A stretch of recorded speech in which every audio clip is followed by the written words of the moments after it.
Hi everyone, it's Melina Tag and you're listening to the Reset podcast. I've been very lucky to be able to interview Rachel Kelly.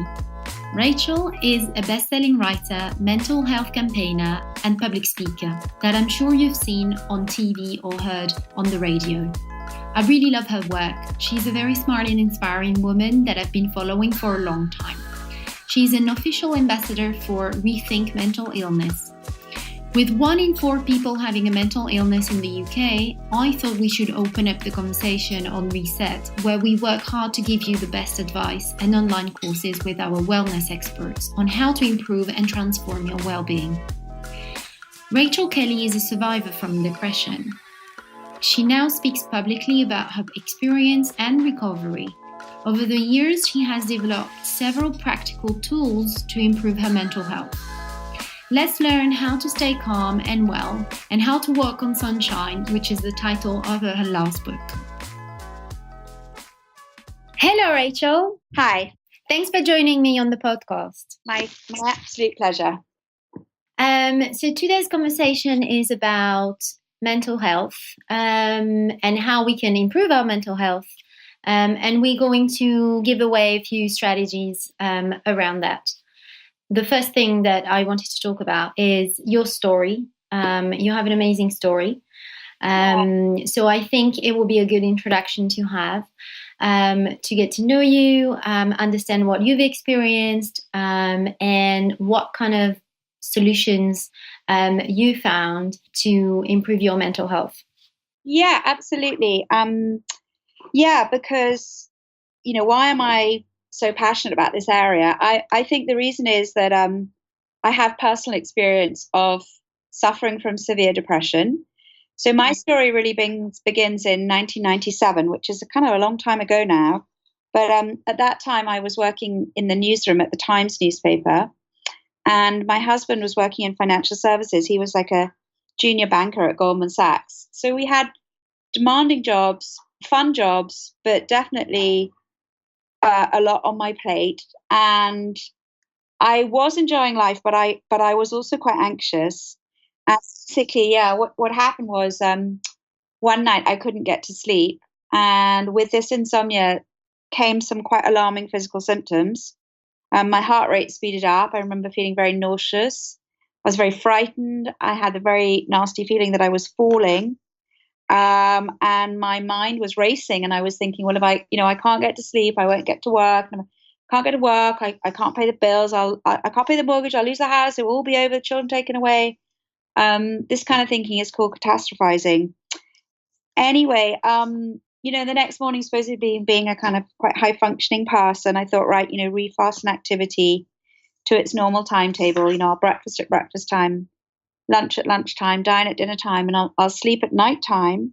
And unfortunately I didn't. The insomnia kept going.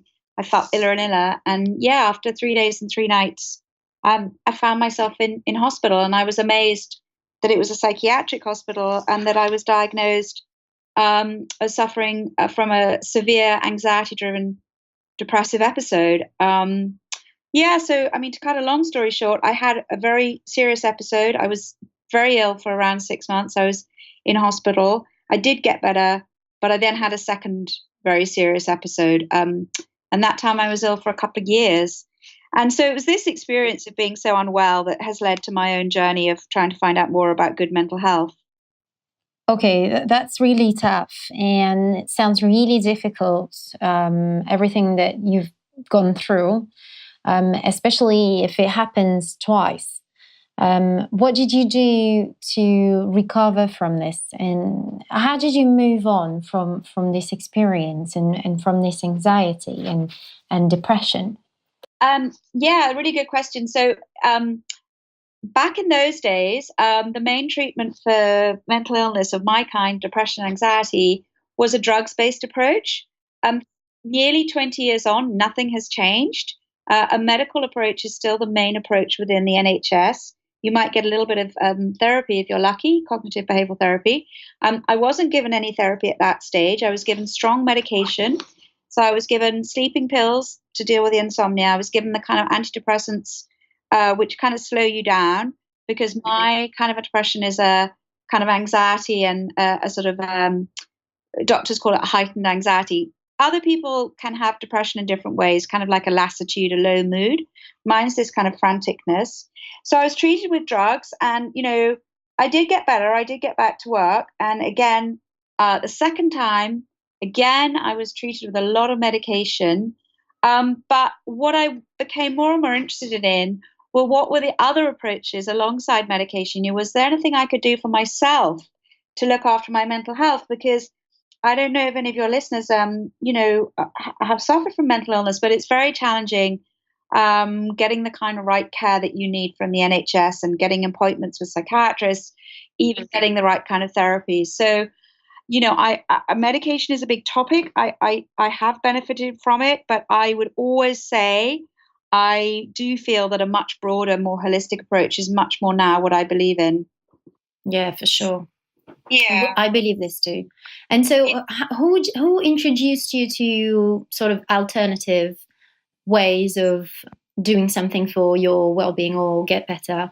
Well, I think what happened was after the second major episode, when I was really out of action for the best part of 2 years, I know I was out of action because I'm a mom, and like any parent listening, you'll know how much you want to pick up your child from school, and I didn't do that for 2 years. Actually, my son got a prize for bravery. I'm feeling a little bit emotional now, but anyway, I knew that the pattern in mental illness is that if you've had two major episodes, you're very likely to have a third.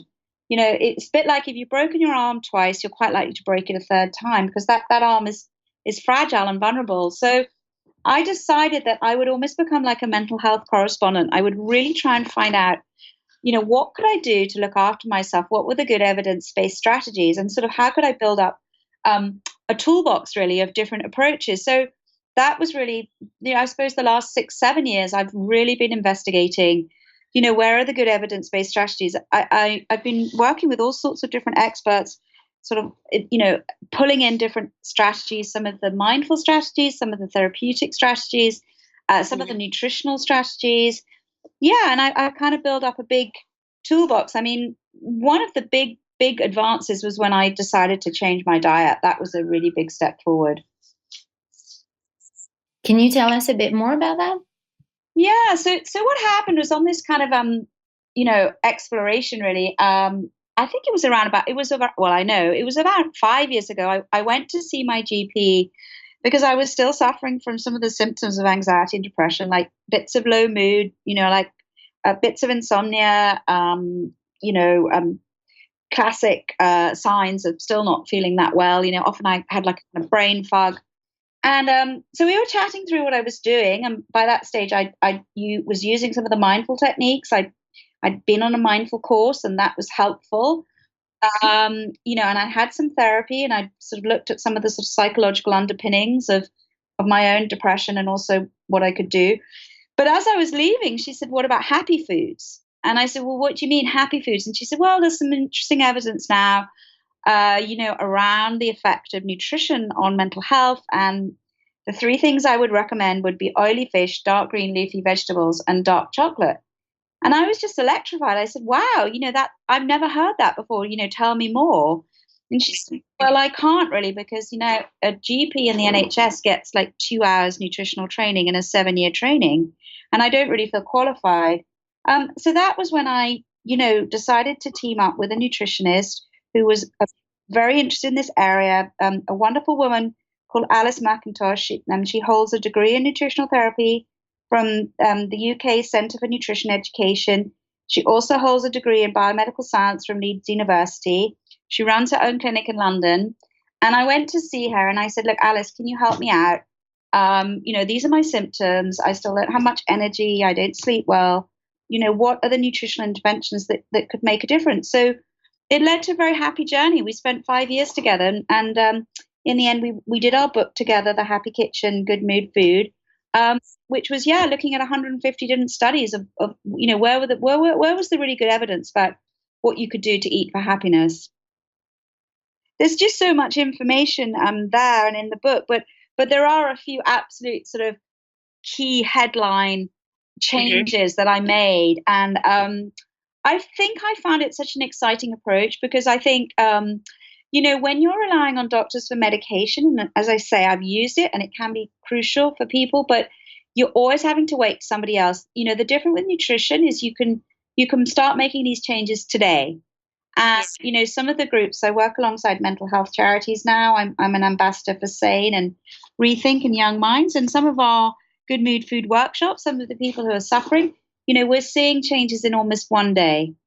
Some of the nutritional changes can work really quickly. So maybe just one, which I could share, which I find such a positive way of looking at diet and happiness and nutrition, is that what we discovered is that our system, our digestive system, our microbiome, to flourish and to thrive, we need a much more varied diet. So ancestral man, from whom we're descended, the sort of person on the savannah, they would routinely have a diet every week. They would eat around 150 different ingredients each week. So different plants, different vegetables, they would kill different game, etc., etc. Whereas modern man only eats around 20 ingredients each week. And if you pull out wheat, sugar, soy, and dairy, the number shrinks even more. And what we discovered looking at the studies is that actually eating with much more variety is very good for your mental health. It helps our microbiome. It helps the balance of the healthy bacteria in our gut. And you probably know about some of these gut-brain connections. So this idea that our gut is like our second brain. And there's so much science there, but for me, it's also psychologically such a lovely message. We're not about cutting stuff out. We're about adding things in, pulling in variety. And I found that such a lovely, positive message and so helpful for my mental health. Yeah, that's amazing. You can do that every day as well. So, Sure. And you can stop today, like you said. Yeah. And, very practical things, like if you always have your supermarket order on repeat on the internet, maybe swap with a friend. Or, always order the same thing in a restaurant. If you're lucky enough to go out, choose something different. When you're shopping, if you always just choose, corn oil, choose olive oil or rapeseed oil or coconut oil, or all the different kinds of oils. Or if you always just choose white flour, choose some spelt flour or some whole grain flour or some oat flour. Or it's just such a lovely way to live and to eat. Yeah, definitely. You need to become a little bit curious and creative in the kitchen and go for the stuff that you don't always go for, and try to cook a bit of everything, and look out for new recipes. And that you put your finger on it. And one of the things that Alice really helped me with was sort of being much more adventurous about the ingredients. It wasn't like I was, a terrible cook, but I was quite a kind of boring cook. And she introduced me to all sorts of things like, turmeric and saffron and spices and different vegetables and eating more seasonally. And, all of this just made my diet way more fun. Yeah, I'm sure. I love cooking, so you're preaching someone who's totally convinced about it. Okay, yeah, sure. And in the Happy Kitchen, we included the recipes to put the science into practice. So you can't always remember stuff. I know from working with people who find life difficult, you've got to make these things easy. So we tried to make the recipes very simple and things that, anyone can do. And if you follow the recipes, which are symptom-led, so say, for example, you're feeling anxious, then there will be particular recipes to improve your gut health and your microbiome that introduce more of the healthy bacteria and stuff like that. So trying to make it simple. Beautiful. Food is one of the key pillars for a good health. Now, can we go back a little bit? Because I was wondering what was the root cause or the origin of the issue with mental health. Is there such a thing that creates a depressive state, or is it a combination of factors? Is it about self-esteem or stress and anxiety or overachieving? Why do we end up with these symptoms and feeling so low and feeling that way? Well, yeah, it's a really good question because it is a very highly complex area. And for example, if you go on the Royal College of Psychiatrists website and you ask what are the root causes of depression and anxiety, what you'll find is that there's 7 or more different reasons that people are more vulnerable.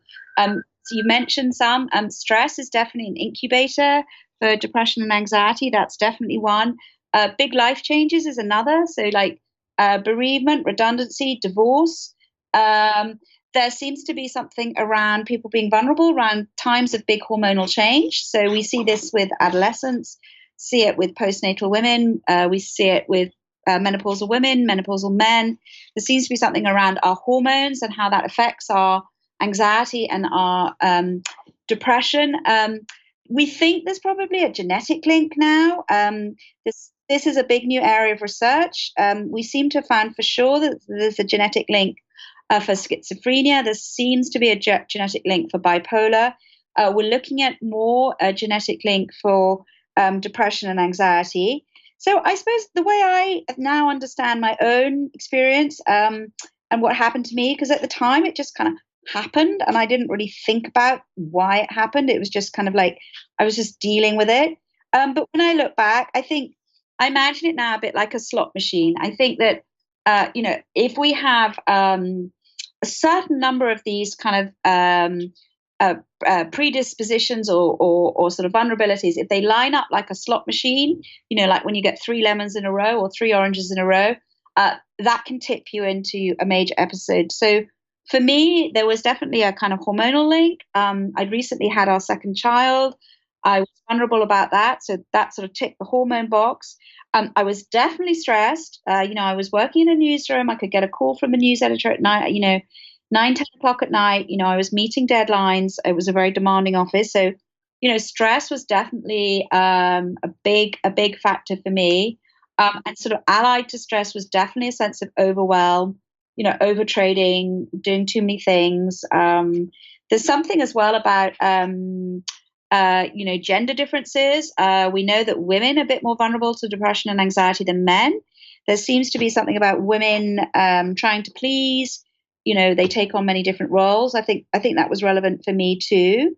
And I think probably when I looked a bit more into my own background and I had some therapy, there was a bit of a pattern as well in my family. I had a granny who was definitely on the very anxious end. And, I look back a bit at my childhood. So there's also something around childhood adverse experiences.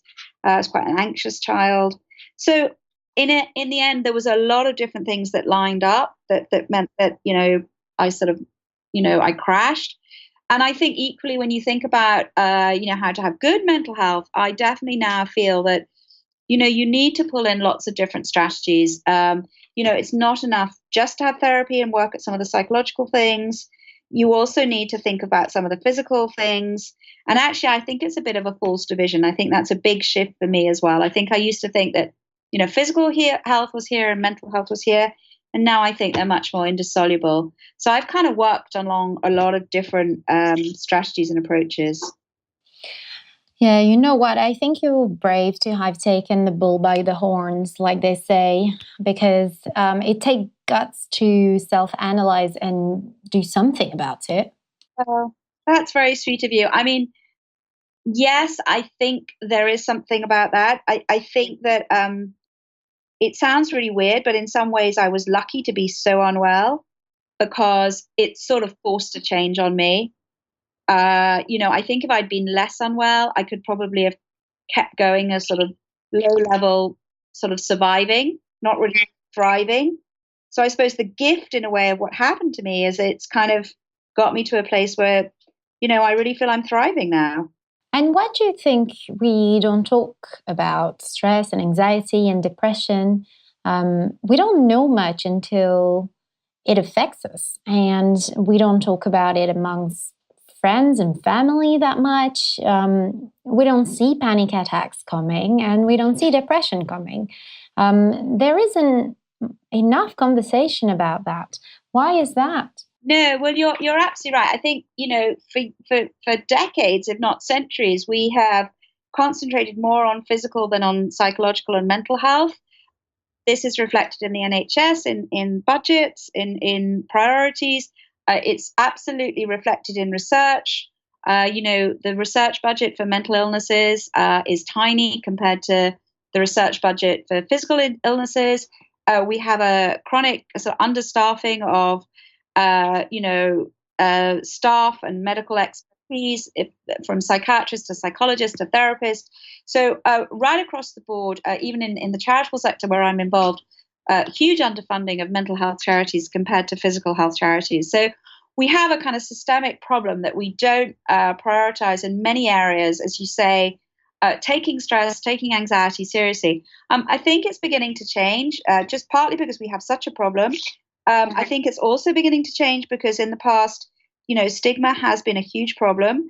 I think it's still there. So in the work that I do, I see it every day. I recognize it in my own story. I think I myself didn't talk about what had happened to me. I felt stigma. I didn't want to say I'd had a mental illness. Now obviously I feel it's defined my life in a good way, in the sense that it's become my work and sharing good strategies. But that's taken a while. So I think there's lots of reasons that we just don't yet prioritize our psychological and our well-being in this way.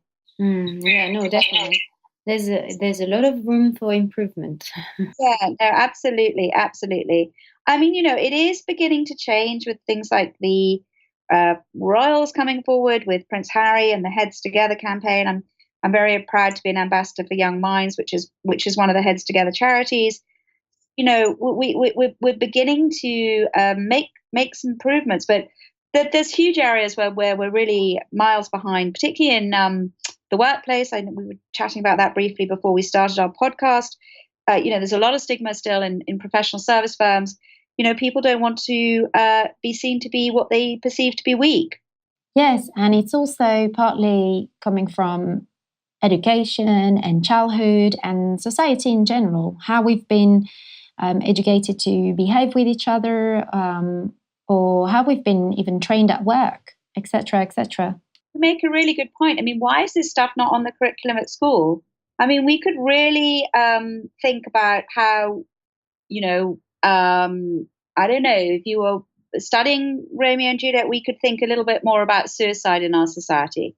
If you were studying biology, we could think much more about the stress response, the fear, flight, fright response, good strategies to deal with that. We could be learning some of the good techniques. So, I mentioned some of the nutritional approaches. I do also, as I say, use some of the mindful approaches. So some of the very good breathing approaches, which is a great way to be centered, be back in the present. Because if you think about a lot of anxiety, we're worried about the future, and we're in the future, like I'll lose my job, I won't cope, or we're regretting the past, like, why have I got this stressful job, and I've taken on too much. But we're not in the moment. And actually, some of the breathing ideas are really helpful. But all of this could be part of the curriculum. We could be talking about it right from the get-go. And I think, as you say, that would really help put it on the agenda in a really sort of positive way. So I think there's a lot more to be done. And so how can we prevent this from happening to us? Are there any warning signs that we should know about? How do we observe them and understand ourselves a bit better if we're not well? Yeah. I mean, I'm a huge believer in that. I mean, the phrase I like to use is be your own detective. So you do have to start becoming more observant. And that's another way that some of the breathing and the mindfulness, that's about paying attention and becoming more observant rather than rushing and not allowing yourself time to sort of, as you say, kind of know the warning signs. So typically there are around 20 symptoms which are characteristic of people who are suffering from anxiety and depression. So they include things like the insomnia. They include things like not taking joy in the things that you traditionally would take joy in. They reflect things like catastrophizing. I think that I mentioned when I was so ill, I was like, I'd gone from 0 to 0 in 1 second. It's a kind of faulty way of thinking, like, my life's going to be over. Things like rumination, when you go round and round and round and you can't manage to kind of get out of a very obsessive way of thinking. There are other physical things like a kind of lack of energy, sometimes a lack of appetite. It's very interesting. Some people eat much too much. Some people don't eat enough. When I was ill, I was so nervous, I couldn't eat at all. I just kept throwing up. So it was really odd because, obviously everybody, wants to be nice and slim, but when you're really not able to eat because you're so unwell, it's not welcome. So there's a whole variety of symptoms. And I think what I've learned is that everybody has a different sort of set or selection, and you can become much more adept at knowing your own sort of triggers, what starts them. So for me, insomnia is still the main one. So I have to watch it. I am careful about late nights. I'm careful about sequential late nights. I'm careful about not having first thing appointments because that triggers my insomnia. There's quite a lot of ways I've worked on getting better sleep and using some of the breathing techniques and eating for sleep and all sorts of ways that I look after myself because I know that's something, if I get the insomnia, trouble may be brewing. My next question is about people and jobs. Are there any type of people or personalities that work in a certain industry that tend to have mental illnesses more easily? So, for example, creative professionals or banking professionals. Not to categorize people versus professions, but like you mentioned earlier, there's a difference shown in gender. Women are more likely to be affected. Is there such an insight on personalities or on professions? Yeah. So yeah, there's sort of two answers in a way. You're right that certain groups of the population are more vulnerable. So right now, among the most vulnerable groups are young girls. This is relatively new. It's kind of emerged in mental health in the last 10 years. We don't quite know why. The suspicion is it's something to do with social media and the pressure that young girls in particular feel on social media, but they are presenting much more than they used to with anxiety and depression. Another vulnerable at-risk group is much older people. Again, that's, we're kind of getting better at understanding why. It's probably to do with loneliness. We now know that loneliness is as damaging to our health as obesity or smoking. So people are living longer. They often don't have those kind of social networks. There's a third group, which would be young men, who are the group who are most at risk of suicide. So there are particular groups within the population who are more vulnerable. In terms of personality types, I don't know exactly so much. I know I have seen bits of psychological research around perfectionism. I know that people who tend to be perfectionists tend to be more vulnerable to anxiety and depression. So I'm not sure. I haven't seen work about, for sure, more creative types are more vulnerable. It may be to do with other factors like deadlines and delivering to tight deadlines and that kind of overwhelm. There's definitely a lot of research showing that people who feel that they're overloaded and they are not in charge of their workload definitely are more vulnerable. So yeah, you're absolutely right. There are certain groups which do need to take particular care. Okay, yeah, that's very good to know. So moving on to your strategies to get better, we talked a little bit about that briefly at the beginning with nutrition, but tell us what you really love doing and what you saw that worked really well. What do you keep doing as well? Maybe you're not doing everything that you've discovered as techniques. Yeah, so maybe I'll just share kind of one big psychological technique that I use all the time and then maybe a physical one. So probably the psychological one that I found most helpful, and I kind of started around 5 years ago, is this, focusing on things I'm grateful for. So it turns out that, our mind and our neural pathways are constantly being reformed. This is a very positive idea, that of sort of neuroplasticity, that our minds aren't fixed. And our minds and the pathways we create reflect what we pay attention to. So if we can learn to pay more attention to positives and things we're grateful for, that begins to rewire our mind. And the more we do it, the more that becomes easier. So I kind of, one psychologist said that, positives are like Teflon, they slide easily through our minds, and negatives are like Velcro, they stick. So we need to reverse this order. We need to retrain our minds to sort of focus more on the positive. And so one way I do this is I use a gratitude journal and I scribble down things that I'm grateful for. Sometimes I can just look at my 10 fingers and whiz in, if I'm up if I'm awake in the night, I list 10 things that I'm grateful for. What I've noticed is that more you do it, the easier it is. So I think when I started, I could probably think of maybe 6, 7 things I was grateful for in my day. And now I can probably get to, I don't know, 25, 30 on a good day. So it becomes something. The more you do it, the more you do it. So you can do it with a friend. You can like swap things you're grateful for. As I say, you can keep a gratitude journal, or you can keep a gratitude notebook, or you just become more adept at constantly noticing what's gone right. Even a simple thing like when you wake in the morning, set your intention. What could go right for me today? And, there's another kind of idea that you kind of attract what you psychically give out and sort of energetically. So when you're giving out a kind of positivity and gratitude, somehow you attract that. So that would be probably the psychological strategy I use the most. Is probably also the strategy with the best data in terms of very good outcomes, in terms of reversing mood and feeling more positive and more, basically happier. So I think that would be a really big psychological one. I think probably on the physical ones, I think the breathing ones, I use breathing exercises all the time. I use some, where you change the way you breathe, kind of, you actually, like the belly breathing, you probably know that. You put one hand on your chest, one hand on your stomach. You learn to breathe all the way down to your stomach, and your stomach expands and contracts like a balloon. So you breathe in a very different way rather than the shallow, anxious breathing. I use some of the 3-step mindful breathing exercises, which is about focusing and coming back in and kind of accepting the way we breathe rather than changing the way we breathe, which is also about kind of accepting things as opposed to, trying to change stuff that we can't. So, what we resist persists. So I think cultivating an attitude of gratitude I've talked about, but also acceptance. And it's also there a really interesting connection, not just connection, but indissolubility between mental and physical.